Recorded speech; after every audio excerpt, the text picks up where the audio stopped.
What drove a lot of last week's loss? Dow, major indexes all down about 2%. Maybe the implications for tax rates regarding the fiscal cliff there. It ends at the end of the year. Your capital gains taxes, your dividend taxes may go up. Some people might be selling. That was the Abreast column today. We were going to have Jonathan Chang on here, but he's probably stuck in traffic. Everyone's stuck in traffic today, so he couldn't get here. This is a good story, Abreast of the tape. People are selling, getting out ahead of the fiscal cliff, not waiting to see what the damage is, just booking their profits now where they can get them. Speaking of the market, Steve, speaking of the Dow, let's take a quick look at the Dow. I think it's up today. It was up a little while ago when we came up here. And you can see there it is, just up 6 points. Quiet day. Stock market open. Bond market closed. We're observing Veterans Day today, so a lot of people on vacation. That's why you really don't see a lot of action there. Probably, look, it's 10:30. I'm saying probably won't see it. God only knows what will happen until the closing bell. But quiet day on Wall Street so far. No major data, no major earnings. We'll see what happens tomorrow when we get back.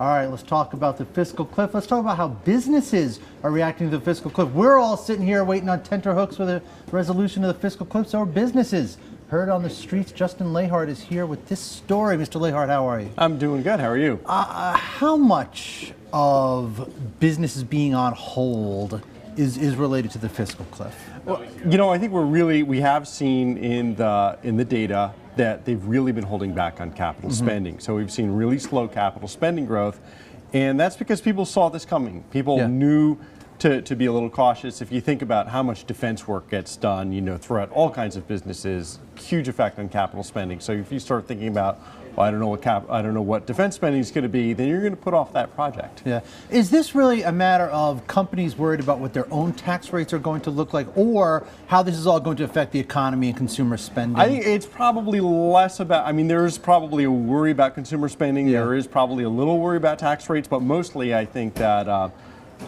I have nothing to back it up yet. We're going to have to wait, but I think that a lot of it is the sequestration. Yeah, I know, it's such a weird word, right? Yeah. And just if you think about how much government spending plays into stuff, and then also that if we go over the cliff, you have a recession. Yeah. Huge effect on business. Right. That's if nothing gets done, everything expires, spending cuts, automatic spending goes in.